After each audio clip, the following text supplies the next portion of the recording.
क्या आप जानते हैं कि हमारे देश में करोड़ों रुपया बैंकों में ईपीएफ, म्यूचुअल फंड्स और इंश्योरेंस कंपनीज के पास अनक्लेम पड़ा हुआ है, जिसका मतलब है कि उस पर किसी ने दावा ही नहीं किया। क्यों? क्योंकि वहां पे कोई नॉमिनी नहीं था। हेलो फ्रेंड्स, आज हम एक ऐसे टॉपिक पे बात करने वाले हैं जो बहुत ही सिंपल लग सकता है पर बहुत ही इम्पोर्टेंट होता है।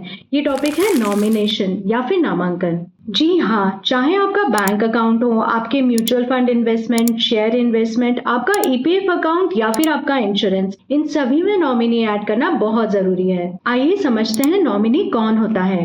In case of death of an investor, उसके फाइनेंशियल एसेट्स का जो ट्रस्टी है वही नॉमिनी होता है।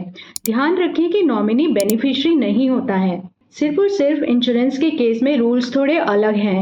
नॉमिनी यदि ब्लड रिलेटिव है तो बेनिफिशियरी हो सकता है। नॉमिनी डाल के आप सीधे सीधे इंश्योर कर रहे हैं कि आपका जो भी एसेट्स है, आपका म्यूचुअल फंड्स, शेयर्स, ईपीएफ या फिर आपका इंश्योरेंस, उसका सीधे सीधे पैसा आपके नॉमिनी के पास चला जाए। याद से आप वही नॉमिनी डालें जिस पर आप पूरी तरह से भरोसा कर सकें और आपको ये भरोसा हो कि आपके एसेट्स आपके बेनिफिशियरी तक पूरी तरह से पहुंच पाएंगे। नहीं तो लीगल हायर्स को उस अमाउंट को लेने के लिए कोर्ट तक जाना पड़ सकता है और वो एक्चुअल में मुश्किल हो जाता है। यदि आप नॉमिनी नहीं डाल रहे हैं तो आपके जाने के बाद जो राइट्स हैं बहुत सारे लीगल हायर्स के पास हो सकते हैं और वो सभी लीगल हायर्स आने वाले टाइम पे क्लेम कर सकते हैं उस एसेट्स के लिए, जिससे आपका पैसा उलझ सकता है। इन केस आपने नॉमिनी ऐड किया है तो डॉक्यूमेंटेशन प्रोसेस बहुत इजी है, पर यदि आपने नॉमिनी नहीं डाला है तो डॉक्यूमेंटेशन प्रोसेस बहुत लेंथी है और काफी एक्सपेंसिव भी हो सकता है। आइए जानते हैं आपको किन बातों का ध्यान रखना है। आप एक या मल्टीपल नॉमिनी रख सकते हैं, बट वहां पर आपको परसेंटेज और ऑनरशिप डिक्लेयर करना बहुत जरूरी है। आपको इंश्योर करना है कि आप नॉमिनी का सही नाम प्रोवाइड करें। अगर किसी कारणवश नॉमिनी की डेथ हो जाती है तो आपको टाइमली अपना नॉमिनेशन अपडेट करना जरूरी है।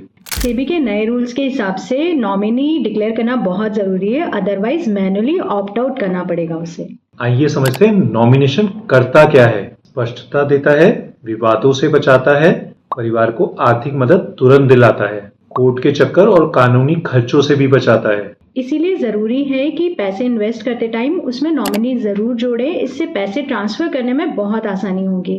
लेकिन वो असेट्स किसको मिलेंगे या फिर बेनिफिशियरी कौन होगा, ये सिर्फ और सिर्फ आपकी विल डिसाइड करती है। इसीलिए नॉमिनेशन को विल का रिप्लेसमेंट मत समझिए, साथ ही साथ अपनी विल जरूर बनवाइए। अगर आपने अपने बैंक अकाउंट में, इंश्योरेंस में, म्यूचुअल फंड इन्वेस्टमेंट में या डीमेट में अभी तक अपना अगर नॉमिनेशन नहीं करा है तो जरूर करें।